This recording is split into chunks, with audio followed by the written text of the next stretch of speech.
Dios habló por medio del Hijo y Cristo es superior a los ángeles. ¿Sí? Y tengamos presente que entonces la verdad central de hoy debe ser que Dios se ha dado a conocer de muchas maneras al hombre y la revelación máxima se dio en la persona de Jesucristo. Entonces, el libro de Hebreos, ¿sí?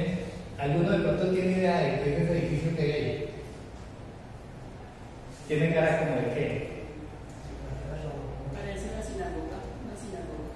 Exacto. Parece pues porque hay muchos estilos de sinagoga. Eso. Esta es una sinagoga que está en Bogotá. ¿Sí? Es la sinagoga más grande que tiene en Colombia en este momento. ¿Y por qué la puse? Porque queda en Bogotá. Cuando yo viví en Bogotá, siempre pasaba por ahí, me pareció un edificio muy grande y muy bonito. ¿Sí? Y creo que para el tema del libro de Hebreos es importante porque tenemos que entender el contexto en el que se desarrolla el libro de Hebreos. ¿Sí? Entonces, lo principal es que cuando hablamos del libro de Hebreos, pues el mismo nombre nos lo dice, ¿cierto? Es un libro que está enfocado a las personas que eran hebreas. Se sabe que este libro de Hebreos, pues digamos, en la medida en que lo vamos a hacer estudiando, vamos a darnos cuenta de que habla de muchas cosas que posiblemente para nosotros parecen como demasiado enredadas, pero que cuando uno se da cuenta como todo el trasfondo que tiene, está pegado para personas que son estudiosas de todo lo que era el Antiguo Testamento. Pero entonces tener como una claridad de lo que había en el Antiguo Testamento va a ser importante para poder sacarle mayor provecho a los temas que están en este libro. También sobre quién es el escritor del libro, la verdad es que no hay una precisión, o sea, no se sabe exactamente quién fue, porque muchos de los libros comienzan, yo como Pablo, siervo de Cristo, o el otro dice, Lucas, no sé qué, o Mateo, o Pedro, En cambio, en el libro de Hebreos no hay una presentación de quién es el autor. Sin embargo, se sabe, o los estudiosos normalmente dicen que fue Pablo por la forma como está escrito. Pero la verdad es que cuando usted lee el libro de Hebreos, no hay una presentación en la que uno diga a ciencia cierta, este fue Pablo. Pero los estudiosos dicen, podría ser, haber sido Pablo. Se puede decir que es Pablo por una razón, porque Pablo era temeroso de Dios. Hay que mirar eso, temeroso de Dios, estudioso de las leyes judeas, o sea, porque él era de padre judío, de madre judía y de padre griego. Entonces, él fue instruido en todo lo que tiene que ver con el pueblo hebreo. Entonces, él era muy celoso, hasta el punto de que todos los problemas que el apóstol Pablo casi por lo general tuvo es porque él no podía consentir que alguien se dijera que era Dios. Él no podía consentir eso, entonces por eso se revisó con soldados y todo eso, porque hay que ir a secuestrar, a matar todos esa gente que está hablando que hay otro Dios, que era pues el Señor Jesucristo, pero él no tenía la dimensión de eso, sino que todo lo que era como el pueblo hebreo. Entonces por eso es muy probable que todo lo que él se dice pudo haber sido escrito por el apóstol Pablo. Uno de los argumentos que sueltan para hablar de que posiblemente era Pablo el escritor está en 2 de Pedro 3:15. Alguno que tenga Biblia me lo puede por favor ver. 2 de Pedro 3:15.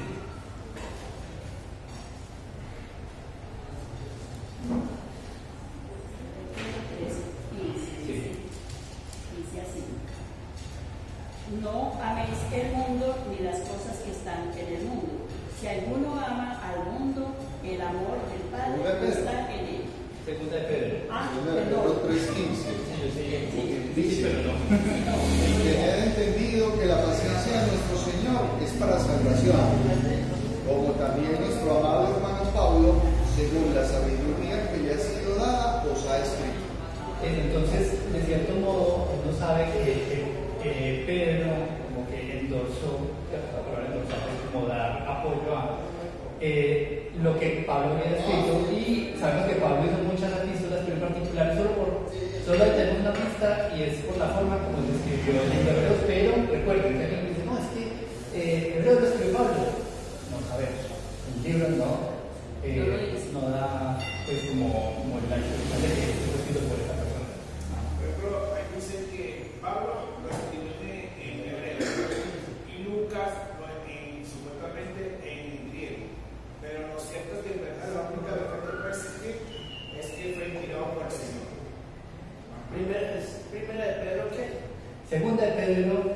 3:15. Segunda de Pedro 3:15. Claro, entonces digamos que solamente y digamos que hay cosas en la Biblia que no son claras, pero pues, generalmente cuando en la Biblia no hay como algo explícito es porque quizás no vale la pena tampoco enredarse mucho la cabeza pensando en si esto puede ser eso, porque lo importante es el contenido. Sí, lo importante es que la Biblia es inspirada por Dios, por el Espíritu Santo. Entonces todo lo que allí quedó es para nuestro bien, para nuestro beneficio. Haya quedado como haya quedado, es inspirado por Dios. Entonces esa es la bendición que tenemos algo que no es de cualquier hombre ni de cualquier persona. Eso también recordar que entonces, con el título sabemos quiénes eran los destinatarios de esta carta. Bueno, carta no, eso se llama epístola a los hebreos. ¿Sí? Entonces esta epístola a los hebreos era dirigida a lo que se llama la diáspora judeocristiana. ¿Eso qué quiere decir? Quiere decir que era, ¿qué significa diáspora? Diáspora. Convertida al judaísmo. No. Diáspora es salida, es Exacto. emigrar.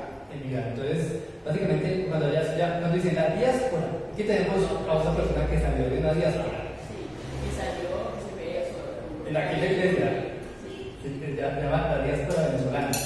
Sí. ¿Y eso es por qué? Porque son personas originarias de un lugar que por diferentes situaciones tuvieron que emigrar a otra parte. Pero ¿qué pasa? En esa migración no pierden su cultura. Siguen siendo, si usted quiere hermano, le pregunto, ¿usted dónde es? Y siempre va a ser de Venezuela. Nosotros también, diferente, pero no la misma arepa, pero la sí. Eso, pero entonces, ¿qué pasa? Cuando hablamos de diáspora es simplemente eso, son personas que son originarias de un lugar y se tienen que dirigir a otro. Ustedes están en una diáspora pero interna. Pero no de Antioquia, sino de Cundinamarca. Exacto, usted es diáspora cundinamarqueña. Porque desde chiquita la mandaron para acá. Eso, pero entonces, ¿qué pasa? Listo, entendiendo que la diáspora judeo-cristiana, o sea, eran los judíos que se habían convertido al cristianismo, ¿sí? ¿Quiénes eran ellos? Entonces vamos a mirar, ustedes se habrán dado cuenta que a mí me gustan mucho los mapas. Sí. Y la verdad es que desde chiquito me gustan mucho los mapas. Entonces vamos a ver el mapa.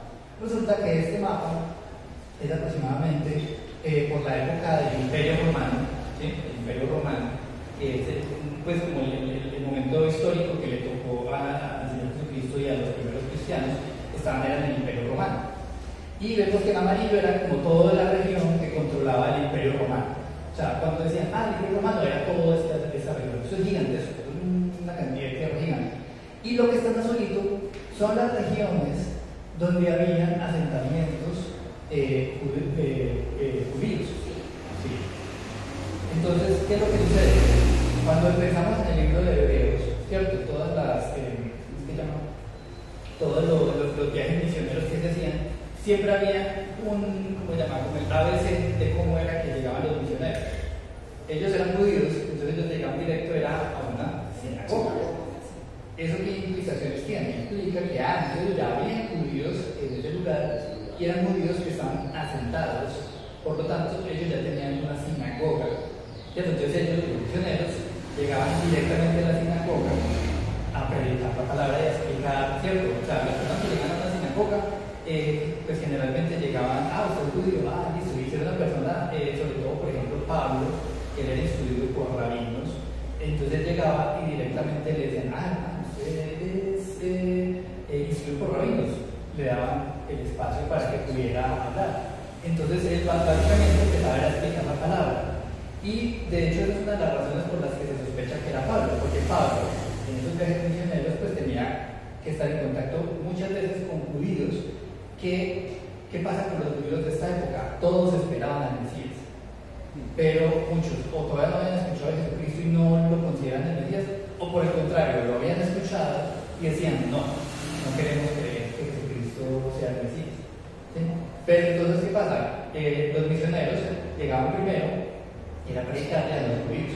Y una vez, ya después de que terminaban de estar un tiempo con la sinagoga, o los echaban de la sinagoga, porque también pasaba, entonces ya entraban a predicarle a los demás griegos o a las demás personas que no eran judíos.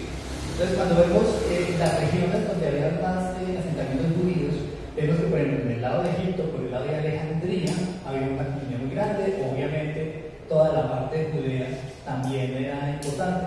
Por aquí tenemos ciudades que eran muy importantes, pues porque había también mucha congregación, están aquí como con estrellitas. Entonces, por ejemplo, en Damasco había una comunidad judía muy grande. También por aquí en Antioquía, también era una ciudad muy importante. Por aquí hay una ciudad chévere que es Tarso. ¿Quién era de Tarso? Y se cuando digan, Pablo de Tarso, lo saben que está como por aquí cerquita de Antioquía. Pero también vemos de que toda esta región de acá, que esto era lo que llamaban Asia, cuando ustedes lean en la Biblia que esto fuera hacia Asia, ¿sí?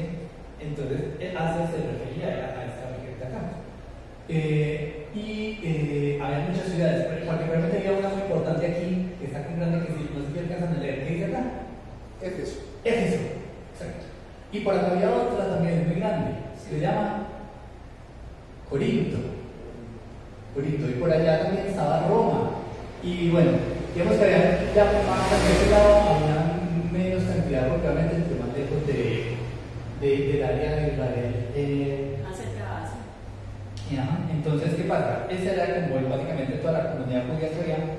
Y una cosa importante, ellos estaban, uno, en las ciudades más importantes de la época, ¿sí? Y dos, estaban repartidos literal por todo el mundo de esa región. Obviamente había también más diásporas hacia el lado oriental, pero digamos que la parte del Imperio Romano, que era esta también donde se ubicaban la mayoría de lo que viene siendo el público de esta carta, que son el pueblo hebreo que había en toda esa región. Sí, hay algo que siempre que estudiamos la carta a los hebreos hay que tomar en consideración, y es que es una carta dirigida a judíos que habían abrazado el cristianismo, o sea, se habían creído en Cristo, pero muchos de ellos se estaban devolviendo, estaban tendiendo a volver al judaísmo o a donde fuera. Entonces el escritor va a empezar a colocar una serie de cosas muy claras. ¿Por qué? Porque ellos, obviamente, es un sitio muy grande. Uno desde aquí ve el mapa y uno lo ve como pequeño, pero eso es inmenso, eso es Europa, Asia. Y el imperio tenía su presencia en todo eso, y el imperio romano aprendió a convivir con diferentes culturas, entre ellas la judía, y los judíos se podían mover por el imperio. Y el judío tenía unas características que yo no diría que son invasivas, sino que ellos llegaban y hacían raíces, y donde llegaban transformaban y se multiplicaban y se iban haciendo dueños y demás, pero asimismo por su misma religiosidad entonces se estaban devolviendo al judaísmo. Eso, pero vamos a ir viendo por qué, ¿cierto? Porque es como, o sea, obviamente nosotros ninguno somos judíos, ni tampoco somos súper estudiosos, o sea, realmente nosotros somos estudiosos de la palabra, pero no a nivel de los judíos. O sea, los judíos que estaban en la sinagoga, ellos tenían un entendimiento, pues digamos, eran celosos del conocimiento de la palabra, porque ellos eran hebreos y porque venían inspirados prácticamente por el tema que Dios les había mostrado a ellos paso por paso. Entonces el celo que ellos tenían era un celo tan inmenso que nada los iba a volver hacia otro Dios ajeno, que no fuera Jehová el Dios. Entonces al ver todo lo que estaba sucediendo, Pablo, mire, fue necesario, era tanto el celo de los judíos que fue necesario que el mismo Señor tratara con él, porque no hubiera sido posible que persona alguna lo hubiera hecho mover de la creencia. Así debemos de ser nosotros también con el celo, con las cosas del Señor. No dejar que nadie nos eche para un lado y para allá como una pelota de ping-pong, sino que seamos fieles a nuestro Señor Jesucristo, que murió en la cruz por nuestros pecados. Ese mismo celo era el que tenía Pablo.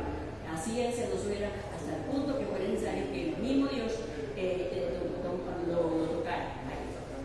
Hermano, ¿me puede repetir esa palabra? Yo la escribí el significado. ¿cuál? Diáspora. Diáspora. Aquí arriba está, mira. Diáspora. Diáspora. El significado. ¿Cómo? ¿Del significado que? No, diáspora simplemente cuando las personas tienen que emigrar de su lugar. Son inmigrantes. Sí, ¿Qué es lo que llaman, por ejemplo, el errante? No, porque es que un errante es una persona que simplemente va de camino y no tiene lugar. En cambio, una diáspora es personas que son de un lugar y van y se asientan en otra parte, pero son migrantes. sí, pero hay una particularidad por la cual se utiliza para el pueblo de Israel, y es que ellos migraron, pero no se mezclaron culturalmente. Es decir, por ejemplo, usted por ejemplo mira a un gringo, y usted ve al gringo y él dice, no, sí, yo soy gringo. Pero cuando usted de pronto puede empezar a mirar realmente sus orígenes de dónde son, no, es que su tatarabuelo era de Irlanda. Pero ellos no guardan como, yo soy irlandés, no. Ellos dicen, yo ya soy gringo, estadounidense. Entonces, esa persona no es una diáspora. En cambio, los judíos, ellos decían, no, es que yo me voy para otra parte y le preguntan, ¿y usted qué es? Y yo soy judío. Ya no mezclaron su origen con nadie, No, sí se mezclaban, a ver, sí se mezclaban, Sí, porque claro, como un venezolano, sí, para acá, pero ustedes, los errantes, porque en Venezuela errante porque no sabía a dónde llegar. ¿Sí me entienden? No saben el destino, salieron del país, Sí. pero ellos a ver dónde me va mejor. sí, pero hay Pero los judíos sí iban con una intención. no, realmente Dios fue el que castigó al pueblo de Israel y por eso es que ellos terminaron siendo esparcidos por todas partes, porque es que digamos que las migraciones del pueblo de Israel no fueron todas de una, sino que fueron por etapas, ¿cierto? Si eventualmente vamos a estar estudiando otros libros y nos vamos a ver que primero el pueblo del Reino del Norte fue el primero que echaron para todas partes, y la mayoría del pueblo se fue para todo lo que era la región de Babilonia, que se llama la parte oriental. Ya en sucesivas, ¿cómo se dice?, echadas, a los del pueblo de Israel los fueron repartiendo en diferentes partes. ¿Sí? Tanto así que, por ejemplo, hay un dato importante, es que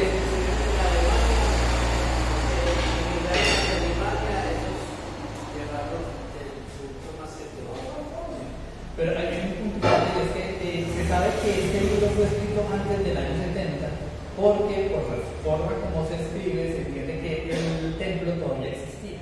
¿Sí? ¿Y qué pasa en el año 70? En el año 70 el Imperio Romano destruye Jerusalén completamente y destruyen el templo y no dejan ni una sola piedra puesta sobre el templo.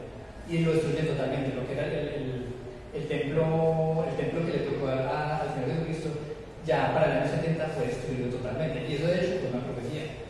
Tuvo que dar la piedra sobre piedra. Y entonces, como se sabe que el libro de Hebreos todavía habla del templo, como si estuviera, se sabe que esto tuvo que haber sido escrito un poco antes de que destruyeran el templo, en el año 70. Y de hecho, después de ese año 70 hubo una expansión incluso mayor, porque echaron literal a todo el mundo. Y eso de hecho fue positivo, ¿por qué? Porque hubo más judíos que se habían convertido al cristianismo y que eran cristianos, que se repartieron también por el resto del territorio. Y más que nada, iban acentuados, ya estaban sus hermanos, que eran otros judíos, que eran todos estos puntos afiliados. Y a partir de ahí el resto pues es historia. Pero es historia que en este punto todavía no había sucedido. Listo, entonces, vamos a empezar a leer de nuevo los primeros versículos del capítulo 1 de Hebreos, porque de nuevo, como el libro de Hebreos empieza de una, eso no da espera de nada y no da introducciones, sino que entra ahí una vez con tema. Entonces dice, versículo 1:1, Dios, habiendo hablado muchas veces, de muchas maneras, en otro tiempo, a los padres por los profetas, entonces vamos a tratar de entender esto qué significa. ¿Cierto? Lo primero es que ustedes en la semana tuvieron la oportunidad de leer este capítulo. Sí. Y los demás. Listo. Porque a mí también me va a volver muy importante que durante la semana estemos leyendo el capítulo que vamos a estudiar, porque estos capítulos son muy cargados. O sea, el libro de Hebreos tiene una particularidad y por eso a veces uno siente que es demasiado tema, y es que ellos asumen que uno ya sabe mucho. Y es para atrás. O sea, el libro de Hebreos espera que usted sepa casi que todo el Antiguo Testamento. Y es verdad que nosotros hemos estudiado partes del Antiguo Testamento, pero hay otras que nos cogen desprevenidos. Y además hay partes que, sobre todo aquí en este primer versículo, se usan mucho, que son los salmos. A veces uno no le toma el tiempo a leer salmos, pero pero ¿qué pasa? Muchas de las cosas que aquí se dicen están del libro de Salmos. Entonces, claro, aquí vemos de que él dice, sí, Dios en otros tiempos habló a los padres, es decir, a todos sus antecesores, todos los pasados. Yo aquí tengo a mi abuelita, pero detrás de ello hubo más gente. Y en el caso del pueblo de Israel, pues digamos que había una sucesión en la que los padres tenían la responsabilidad de estar enseñando todo el tiempo a sus hijos la ley y los profetas, y además ellos desde niños los instruían en todas las historias de la Biblia. Sí, y hay que entender que como él está escribiendo aquí, el escritor le escribe a judíos, a hebreos, entonces son personas que les tiene que hacer referencia de lo que ellos ya saben. Por eso les vuelve y les repite y les trae a mención muchas porciones del Antiguo Testamento. No solamente de Salmos, va a hacer referencia a muchas cosas que para ellos no son desconocidas, entonces se las tienen que decir claritas. Claro, y para nosotros posiblemente algunas van a ser como uy, yo lo he hecho, y es como... Sí, y si eso sucede, hermanos, no sean busquen. Si de pronto, por eso les digo, procuremos en estos estudios que vamos a estar viendo el libro de Hebreos, leer con antelación los versículos que vienen. Ya no son tantos como en jueces, en jueces nos tocaba leer como 5 capítulos, ¿no? En este caso que dice uno, úsate porque el tema es demasiado grande. Entonces, dice, claro, cuando habla de que habló de muchas maneras, obviamente el contexto es que Dios habló en el Antiguo Testamento de muchísimas formas, ¿cierto? Entonces, por ejemplo, tenemos varias. Perdón. Sí. Hay algo que es como muy particular, por decir algo. Yo conocí el Evangelio y lo enseñé a mis hijos, ¿sí? Y mis hijos a los hijos. Eso es lo que quiere decir esta parte. Eso es lo mismo que está pasando acá. Es la labor del padre enseñarle a los hijos y los hijos enseñarle a los hijos. Y así es todo el pueblo de Israel, se va yendo así de esa manera. Esa es la dinastía de ellos, digamos. Entonces vemos que hubo varios métodos. Entonces, por ejemplo, empezó con la ley, ¿cierto? Moisés escribió la ley, ¿cierto? Dios se la dio en unas tablas y él escribió eso en unos libros. Finalmente es lo que los libros hoy en día llaman la Torá, que vienen siendo como los libros importantes del Antiguo Testamento, que es lo que estudian ellos. También están los sabios. ¿Por qué? Porque de cierto modo pues siempre han habido personas que están encargadas de estudiar la palabra y enseñárselas a otras personas. También los músicos, porque los videntes. Eso, también hubo veces en las que Dios lo que hacía era que se presentaba una persona en sueños, ¿cierto? En el Antiguo Testamento eso pasaba mucho, se le presentaba en sueños con un mensaje y ese profeta después lo plasmaba en escritos. Por ejemplo, vemos que en el libro de Daniel, que se estuvo estudiando hace poco, ¿cómo es que le llaman ustedes el tiempo de compartir bíblico? Compartir bíblico. En el libro de Daniel se ve que a veces estaba Daniel sentado mirando un río y de pronto tuvo una visión, ¿cierto? Dios se presentó de muchas maneras y a veces esas maneras pues digamos que van a ser dependiendo del momento, ¿sí? Durante la historia Dios se presentó, porque uno puede decir, no, es que Dios solamente habló por Moisés y no más. Por revelación a muchos, o sea, se le presentó y habló, le dijo, esto es así, tú irás a hacer esto y esto y eso. Eso sí. Por revelación. Pero vamos a ver de que este libro también nos pone un cambio, que es como un punto aparte. Eso lo vamos a ver cuando veamos la siguiente parte. Pero por ahora, lo que tenemos que llevarnos es, primero, que esto da a entender que la revelación que Dios ha ido dando siempre ha sido progresiva. ¿Lo que quiere decir? Que en la medida en que las cosas se iban dando o se iban siendo necesarias, Dios las iba revelando poco a poco. ¿Sí? No es como que, las personas que desde el principio tenían la revelación completa, no. Ellos sabían que había como un objetivo, ¿sí? Y ese objetivo, pues poco a poco Dios lo fue revelando, ¿cierto? Culminando en quién. En el Señor Jesucristo. Todo venía al Señor Jesucristo. Claro, y hay que entender algo, y es que el desarrollo bíblico comprende toda una dispensación, o sea, unos tiempos. Y en el desarrollo histórico del pueblo de Israel, el Señor trabajó con su pueblo. Y cuando pasaba algo, el Señor inmediatamente mandaba a alguien. Por eso tenemos el libro de Job, tenemos muchos libros, Jonás, y aprendemos de todos. ¿Por qué? Porque es la palabra de Dios con un propósito. No se puede entonces omitir por ninguna razón el Antiguo Testamento, nunca, porque es palabra de Dios. No ha de faltar, hoy día hay una gran cantidad de personas y de religiones diciendo que el Antiguo Testamento no sirve, que lo almacenen, que ni siquiera lo hablen de él, y eso es un error. Eso no puede pasar, porque toda la Escritura es inspirada por Dios, y toda es toda. Y en una secuencia. Claro, porque hay un desarrollo en los tiempos, en los eventos, y tiene un orden, porque Dios es un Dios de orden. El Antiguo Testamento empieza a mostrar el carácter de Dios. Claro, toda El la vida nos amor muestra. y cómo es su justicia. Claro. Él también ama mucho, pero es impar. Y ya no sé desde el futuro. No, el futuro es el Nuevo Testamento. Y hay algo, bueno, eso lo vamos a decir. No se me da. Listo, entonces, volvamos al tema. Dios habló por medio de los profetas, de muchas maneras, con una revelación progresiva. En la medida que las cosas iban pasando o iban siendo necesarias, Dios iba revelando sus propósitos. Pero entonces, volvamos al texto y veamos lo que dice el versículo 2. Dice, Hebreos 1:2. En estos postreros días nos ha hablado por el Hijo. ¿Esto qué quiere decir? Quiere decir de que dice, listo, en el pasado Dios habló a los profetas de muchas formas y muchas veces.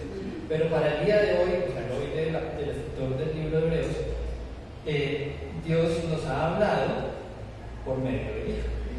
¿Sí? Entonces, ¿quién es el Hijo? Pero pensemos, estamos en los zapatos de un hebreo en la época del Imperio Romano. Esta persona estaba esperando a el Mesías. El Mesías prometido. Ellos sabían, cuando le dicen del Hijo, eso a muchos les generaba, ¿cómo se dice?, conflicto. Porque es como, el Hijo de Dios. Entonces era como, el Mesías es el Hijo de Dios. Eso era una incongruencia para ellos. Y más aún, hermanos, que los judíos esperaban un Mesías guerrero que los liberara del Imperio Romano, de la subyugación que ellos tenían. Y por eso muchos no recibieron al Señor Jesucristo. No lo recibieron, porque ellos querían era un guerrero, y el Señor vino en humildad, en amor, en una condición totalmente diferente. Pero igual, les va a empezar a exaltar realmente cómo es que Dios habla en este momento, a través de su Hijo. Y hablar del Hijo de Dios, eso ya son palabras mayores, perdón. Claro, entonces, Y eso porque solo hoy en día el judaísmo todavía no cree que ha llegado el Mesías, porque yo creo que es un guerrero. Sí, Y él se va a quedar. Entonces, vamos a empezar a leer varias características que tiene ese Hijo, ¿cierto? Porque ellos como que asumen, sí, estamos hablando del Mesías cuando me hablan del Hijo de Dios. Pero entonces, ¿qué características tendría esta persona? Dice, a quien constituyó heredero de todo. ¿Eso qué quiere decir? Que iba a reinar. Y por quien asimismo hizo el universo. Cuando ustedes leen esa parte, ¿qué entienden? Que no hay nada que no le pertenezca a él. Ya había estado Jesús en la creación del Señor. Ojo, volvamos a leer. Y por quien asimismo hizo el universo. Bueno, hay una cuestión. Aquí estamos viendo que el Hijo, ¿cuál es el propósito del universo en sí mismo? O sea, cuando habla de esta parte de que por quien asimismo hizo el universo, hace referencia a que el propósito de toda la revelación, o sea, Dios para qué se quería revelar a los seres humanos, o sea, qué necesidad tendría de revelarse a los seres humanos y hacer todo ese trabajo. ¿Cierto? Es como un poco raro. Resulta que la razón. Conociéramos a Dios, para que conocieran a Dios en soberanía. Claro, pero cuando uno estudia, ¿cierto?, en orden, desde el Antiguo Testamento uno empieza a ver de que siempre se habla de que va a haber un Salvador. Siempre, desde el principio. ¿Cierto? Empezando desde Génesis. En Génesis, Dios le dijo a la mujer de que la simiente de ella iba a ¿cómo se llama? Si quieren lo leemos, ellos están en Génesis.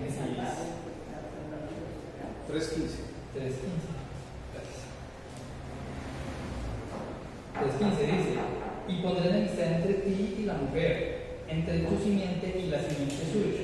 Esta te herirá en la cabeza y tú le herirás en el calcañar. Entonces, claro, vemos desde el principio, desde Génesis, ya había como pistas de que iba a venir alguien, ¿sí? Y ese alguien, pues era alguien que se va a esperar, pues todos los que habían estudiado la Biblia sabían de que ese alguien tenía que llegar. Y cuando habla del hijo, entonces Hebreos una vez pone los puntos sobre las ideas. Es que la razón de que todo esto exista es por el hijo, ¿cierto? Y la razón de toda esta revelación, o sea, la razón misma viene siendo el hijo, ¿sí?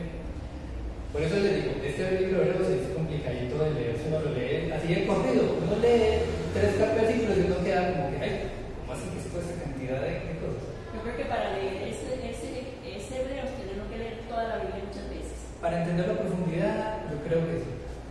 Igual pues no es una cosa que nos tiene que angustiar. Yo creo que en la medida en que vamos estudiando la palabra, pues Dios nos va mostrando cada vez más. Y cada vez que uno relee estos versículos, estos libros, sobre todo que tienen como temas tan profundos, uno vuelve y aprende cosas diferentes. Listo, continuamos en el versículo 3, dice, el cual siente el resplandor de su gloria, ¿cierto? Y la imagen misma de su sustancia. Estamos hablando del hijo, ¿cierto? Y quien sustenta todas las cosas con la palabra de su poder, habiendo efectuado la purificación de nuestros pecados. Eso significa que esto es cuando la razón propia de que Cristo viniera a esta tierra es cuál. Aquí yo entiendo dos cosas. Sí, hay dos cosas. Dice, el cual, siendo el resplandor de su gloria y la imagen misma de su sustancia, o sea, que compartía con el soberano Dios del universo, este hijo compartía todos esos atributos. Ajá. Entonces eso, en otras palabras, ¿qué significa? Significa que Jesucristo es Dios. Porque dice, habiendo efectuado la purificación de nuestros pecados por medio de sí mismo. Exacto. ¿Eso qué significa? Significa que había que haber un sacrificio, porque la Biblia dice que sin derramamiento de sangre no hay remisión de pecados.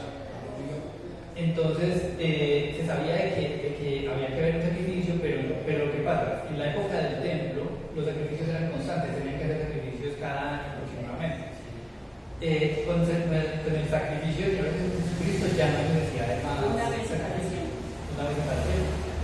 Entonces aquí vemos dos cosas. Una es que esto, a pesar de que le está hablando a personas hebreas, ¿cierto?, que habían estudiado el Antiguo Testamento, también se le está dirigiendo a personas que ya habían creído que Jesucristo había muerto por nuestros pecados. Por lo tanto, son personas que ya eran cristianas.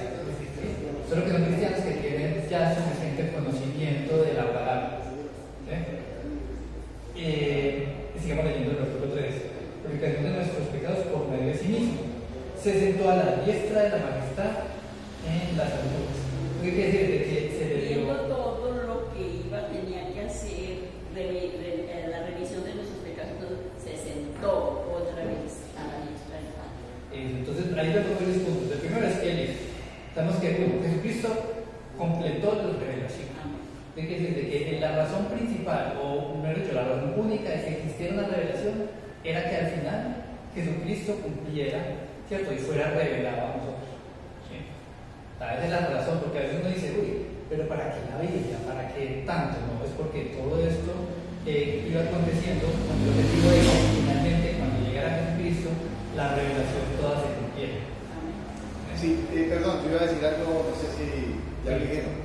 Y hay algo que es maravilloso cuando uno está, porque uno es cristiano, nuestra fe es cristiana, creemos en Cristo. Y ahí es cuando uno dice con una seguridad, el principio es Cristo y el final es Cristo. Su vida comienza con Cristo y termina con el Señor Jesucristo. Y esa es la convicción. Es muy triste cuando alguien dice, yo no sé si voy a vivir siendo cristiano. ¿Y entonces qué va a hacer? Y entonces ¿para dónde va a tomar? ¿Para dónde va a coger? Si es que la revelación es Jesucristo, la razón de ser, todo el libro nos habla con un propósito, y es que ese Mesías es nuestro Salvador. que sin Él no hay futuro para una persona, o si hay futuro en el infierno, un futuro triste, pero el único medio de salvación es el Hijo de Dios, es Dios mismo, es su esencia. Jesucristo es Dios. Es triste encontrar, hermanos, religiones, grupos, personas que dicen que el Señor Jesucristo no es Dios, y ahí están perdidos.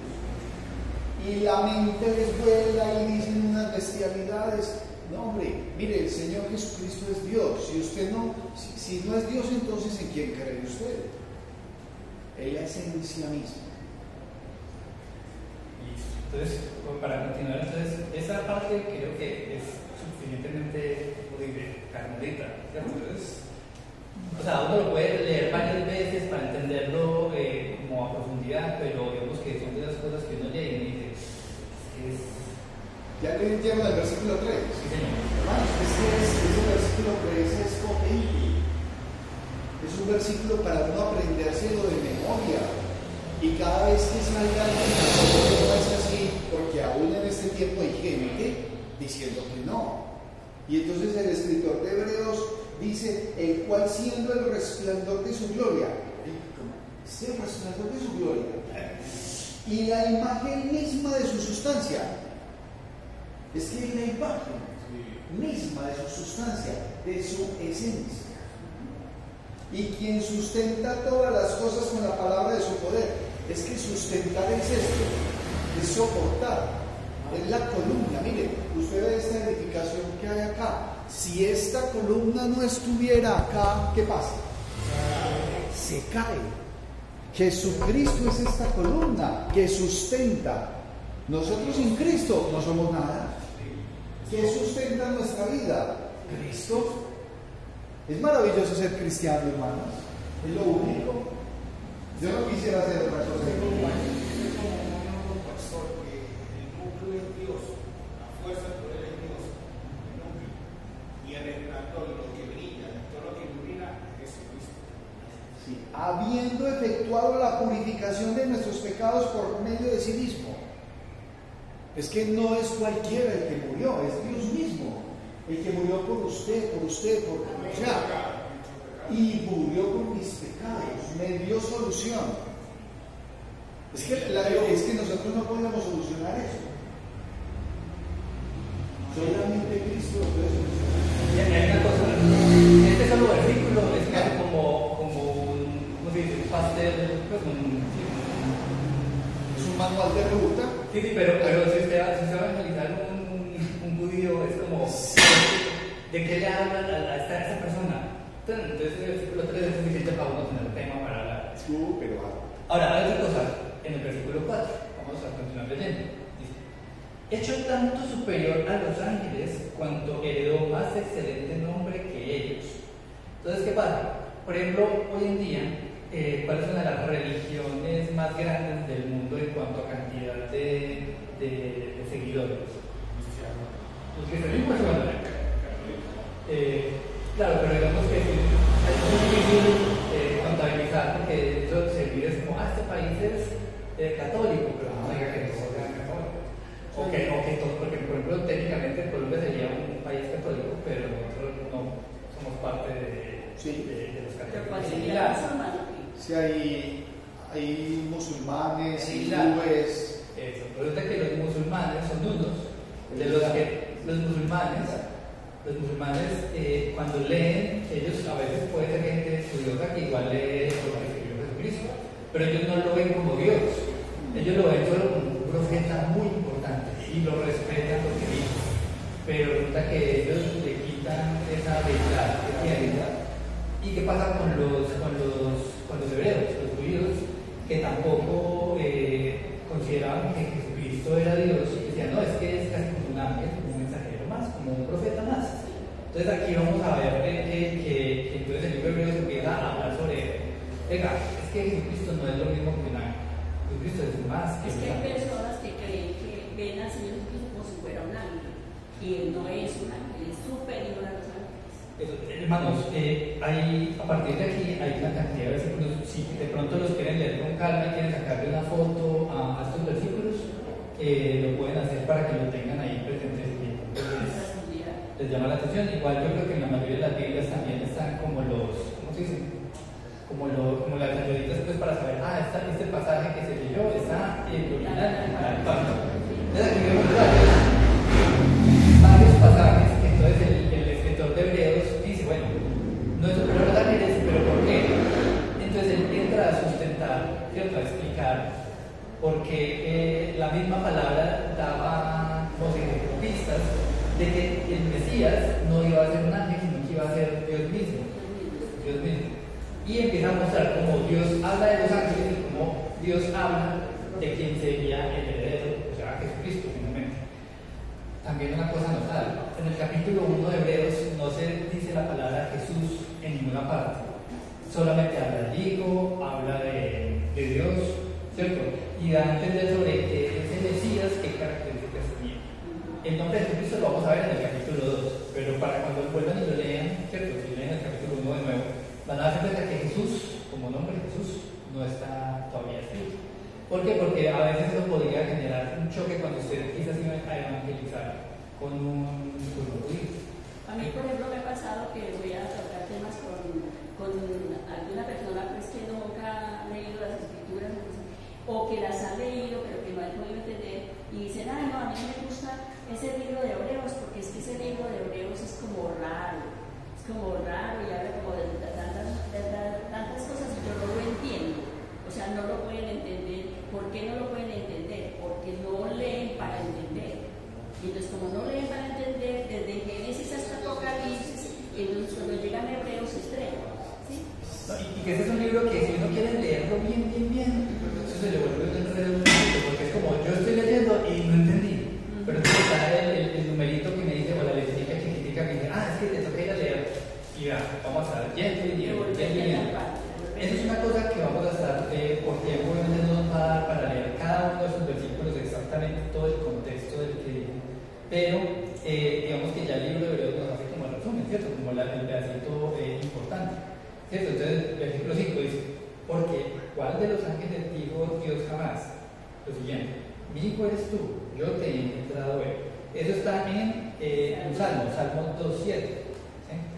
No, pues por tiempo, como les digo, no lo vamos a leer, pero tenganlo ahí presente para que después con calma vamos leyendo. Sobre todo el tema de los salmos a mí me sorprendió, porque muchas de las cosas el escritor las toma de los salmos, más de lo que uno normalmente creía, porque él dice, no, pues venga, porque no nombra más a Isaías o a estos profetas que se llaman profetas mayores. No, resulta que eran los salmos, y es porque muchos de los salmos son inspirados, ¿cierto? Y muchos de los salmos nosotros posiblemente no le encontramos como el jugo, porque muchos de esos salmos en hebreo uno los escucha. Yo una vez escuché un salmo en hebreo y las palabras riman, y cuando uno va a leer en español obviamente ya no riman, pero cuando usted las lee todas riman y son cosas que están pensadas para que se puedan cantar, y que cuando uno escuchan bonito y agradable, pues como porque son cosas que conectan unas con otras, las palabras que se utilizan tienen también un sentido. Entonces, eso tenía una particularidad, y es que los salmos, para nosotros que no sabemos hebreo, pues no, pero para los que no saben hebreo, pues se les hacía más fácil de recordar. Entonces, cuando el escritor las habla, posiblemente ellos, solo escuchando un pedacito, decían, tal salmo. Así como cuando a veces uno escucha un pedacito y dice, hay un himno que dice eso, ¿cierto? Y entonces, nosotros mismos hoy en día vemos los himnos, son una buena manera de recordar la vida. Entonces, digamos que el escritor de Hebreos no era ajeno a esa facilidad, y muchas de las cosas con las que sustentaba lo que estaba diciendo, las utilizaba de los salmos. ¿Sí? También hay otra parte que dice, el mismo en el versículo 5, y otra vez, yo seré a él padre y él será a mi hijo. ¿Sí? Eso está en 2 Samuel 7:14.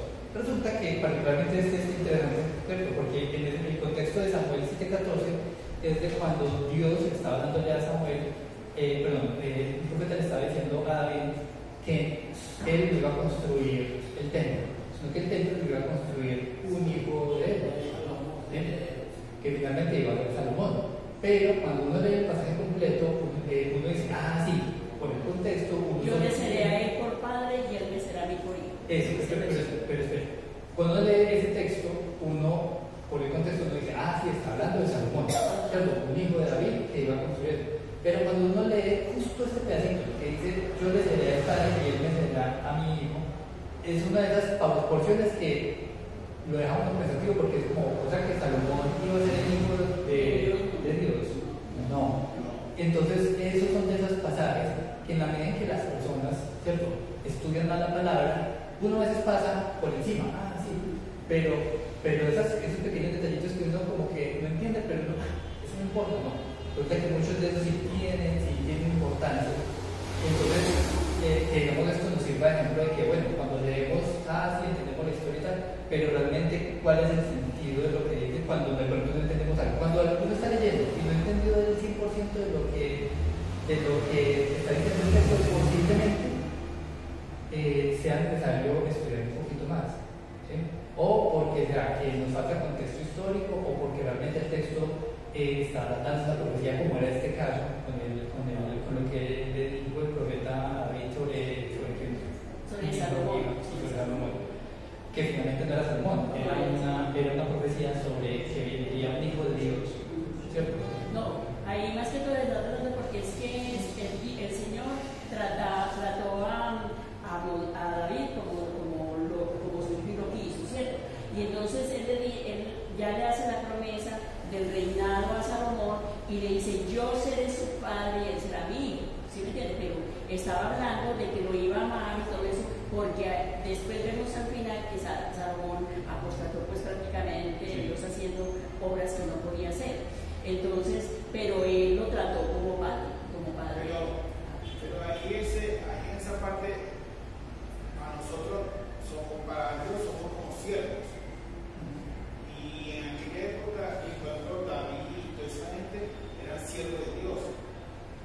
Pero aquí en Salomón, cuando si Salomón llega en 2 Samuel 4:16, 4:14, dice, yo seré a él padre y él me será a mi hijo. O sea, que está hablando de un Mesías, de alguien que va a llegar, no una persona como los profetas, como cualquier persona, sino como... Ahí es donde él está diciendo que hay que ponerle cuidado a la lectura, hermano. Cuando los videntes están hablando ya profecía del Señor, ese vidente llega y va a la escritura como la que estamos leyendo ahora, ¿sí? Pero en el pasaje de David y Salomón, de esa parte donde le dice yo le seré a él por padre, quiere decir que simplemente lo iba a tratar como un hijo, ¿sí? Lo iba a tratar como hijo de Dios, o sea, iba a tener cuidado, y él tuvo mucho cuidado Salomón. Mire toda la sabiduría que le dio. Pero hay que ver también que tomar en cuenta que sí, lo iba a tratar como padre con la cuidado, pero no lo va a nombrar como hijo, sino como lo vamos a nombrar como siervo. Es que todos los seres humanos son siervos del Señor. Iba a ser alguien a él que iba a llegar, no sé cuándo, pero iba a llegar un Mesías en ese tiempo. Pero que ese se va a ser hijo, el título de hijo. No, y que de todas maneras, en el momento desde el libro de Samuel, digamos que se sabían porque habían pintadas, ¿cierto? Lo que hablamos al principio, la revelación ha sido progresiva. Entonces, en ese momento, esa revelación no era para ese momento de la historia, era para más adelante. Ahora, hay un versículo que es muy curioso, que es el Salmo, el 104:4, que cuando lo leemos en nuestra Biblia, la traducción es diferente, muy diferente. En cambio que cuando se traduce aquí en el libro de Hebreos, se dice de una manera diferente, porque dice el versículo 6. Y otra vez, cuando introduce al primogénito en el mundo, dice, adórenle todos los ángeles de Dios. Y es cierto, ciertamente, de los ángeles dice, el que hace a sus ángeles espíritus y a sus ministros llama de fuego. Creo que cuando leemos este pedacito de los espíritus y los ministros llama de fuego, cuando lo leemos en el Salmo, se dice de una manera muy distinta. Si de pronto ven que, porque es un versículo, para que sepan, eso sí es como un dato curioso, es porque esta porción, el libro de Hebreos, ¿en qué idioma está escrito? Esta epístola de Hebreos, ¿en qué idioma fue escrito? No. Se estima que fue griego porque el Nuevo Testamento se escribió todo en griego. A pesar de que Solo que iba dirigido a los hebreos. Resulta que el idioma, ¿cierto?, en el que se escribió originalmente la epístola a los hebreos, fue griego. Y cuando uno lee... O sea que la primera traducción fue en No, griego. escribió Lucas. No, hebreo no se sabe quién. O sea, que- No se sabe quién escribió. Ojo, el que escribió Lucas escribió 2 libros. Lucas escribió la epístola del Evangelio de Lucas, y en la segunda parte del Evangelio de Lucas viene siendo El Hecho de los Apóstoles. El Hecho de los Apóstoles. Lucas escribió sobre esos 2. Hebreos, recuerden que se presume que fue Pablo, pero no sabemos si fue Pablo. Y hay más, y es que el griego era un griego que ellos llaman koineo, que es un griego, dentro del idioma griego, podría decirse que es un idioma popular o vulgar. Común. Entonces eso tiene todas unas connotaciones. No, ojo, que la palabra vulgar en español significa una cosa diferente a Sí. lo que se refiere. Vulgar. Cuando dicen vulgar, era que era común, pero del vulgo. O sea, que la mayoría de las personas.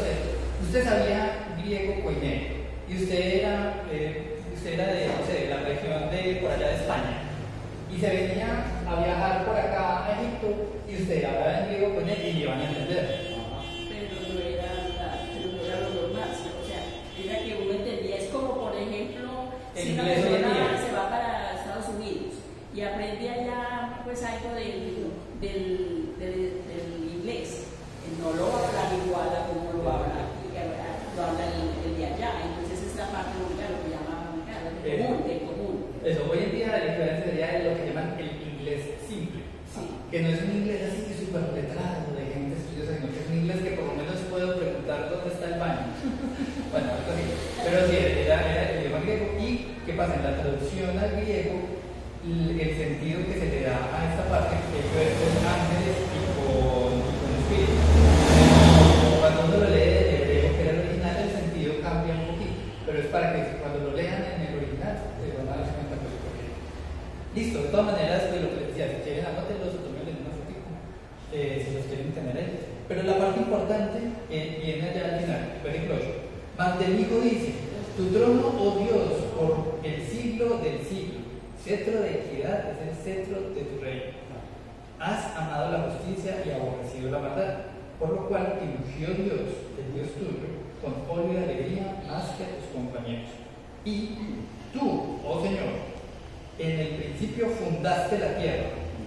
Dios mismo fundó la tierra. Y los cielos son obra de tus manos. Ellos perecerán, mas tú permaneces. Y todos los que y todos ellos se envejecerán como una vestidura, y como un vestido los envolverás y serán mudados.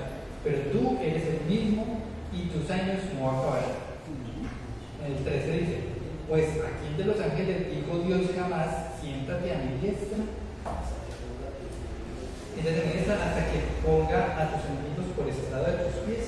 Porque claro, el contexto es que cuando a un judío le decían el hijo, ellos ya sabían de que era una persona completamente diferente a un ángel, ¿cierto? Porque eso es como un contraargumento contra los que decían que Jesús era un ángel más o un mensajero. No, era el Hijo de Dios, ¿cierto? Y todos esos versículos es para argumentar eso.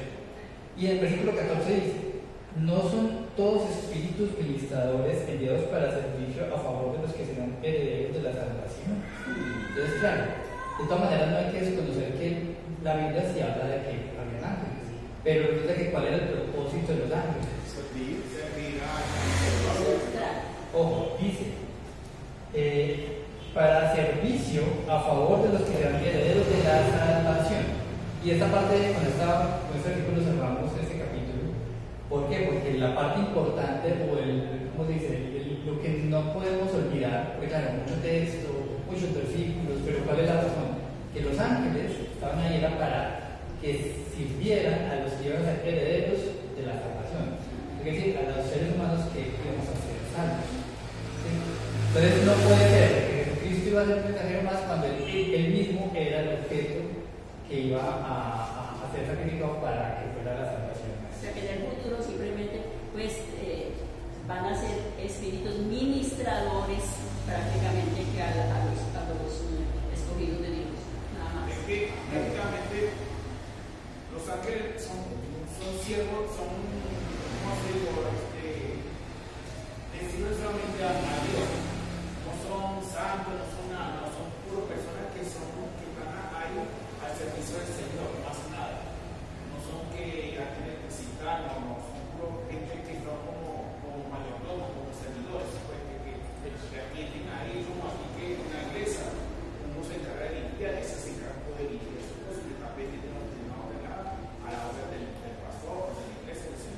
De los ángeles hay mucho que hablar, y también hay muchas cosas que la gente cree leyendo que eso es la verdad, y nos tendremos que sentar a estudiar ese tema, pero pues digamos que ya el tiempo se nos acabó. Pero poco a poco en la lectura mismo se van separando que está hablando sobre este tema de ángeles, de este otro y de este otro, entonces hay que estudiar bien, o sea, teniendo en mente que como los tiempos del Señor, está hablando de este tema. Y que el tema aquí no son los ángeles, el tema aquí es ¿quién? Cristo. Cristo. Entonces, realmente aquí simplemente es como entender que Cristo no era un ángel. Este es Cristo superior al superior. Listo. Entonces, aplicación de estudio, de hoy nos tenemos que salir con estas dos cosas simplemente. Uno, que Dios ha hablado muchas veces y de muchas maneras. ¿Sí?